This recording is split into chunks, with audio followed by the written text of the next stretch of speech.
Tanner, your journey is very interesting. From a shy kid to a successful entrepreneur, you passed through all the spectrum. If you look back at this period and you would have one advice would you give to your younger self, what would it be?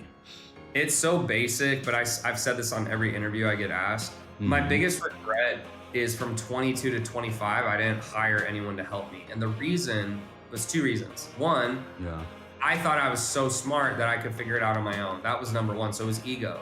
And then number two was that I felt I didn't have the money. So instead of becoming resourceful, I justified it by saying I can't afford it, so I can't pay for it. And what's sad is from 22 to 25, I made $2,000 in my business. That's it. So we're talking $666 a year. I mean, it wasn't even put on my taxes. It was a joke. True.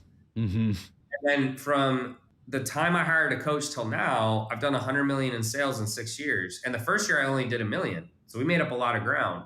And I'm not saying that every person who hires a coach is going to do 100 million, but that was the catalyst for everything I needed to do. And so I regret not doing it sooner because what people don't think about is the money they're losing by not doing it. They just think, oh, if I don't spend it, I save 10 grand. Like, no. If you don't spend the 10 grand, you're losing 100 grand. That's what they don't seem to understand.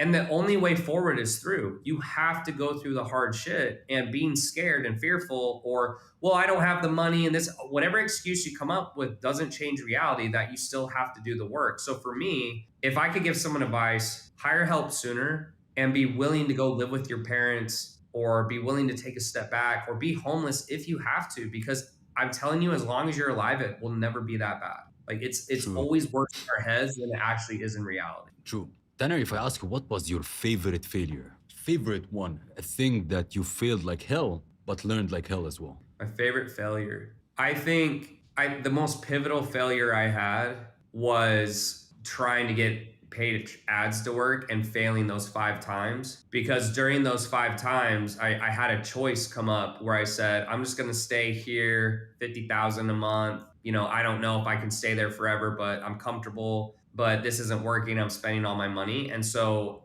I'm really proud of the fact that, like, if I could look at my younger self, I would have told him I'm proud of him for not giving up when most people would have. Because most people, if they spend 10K on one coach, they're done. They'll never hire another coach. And so I did it 5 times with 0 return. And all the money I was making was getting poured into these coaches, which wasn't working for me. So I would have told that kid I'm really proud of him for not giving up and being smart enough to know that he didn't know what he needed to know. So he just kept trying. He didn't quit. He didn't blame the coach. He didn't, oh my gosh, because of him, I'm not successful.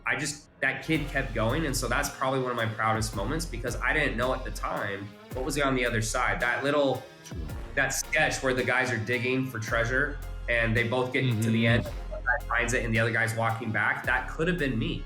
And I never would have known. And I think a lot of people, when they get to the end of their lives, they're going to be that guy walking back that was this close to gold, but they didn't keep going. And that's why I am the way I am, because I always think now, I'm almost there. One more step. It's going to be tomorrow. Push further, true. That's the only way I know how to be.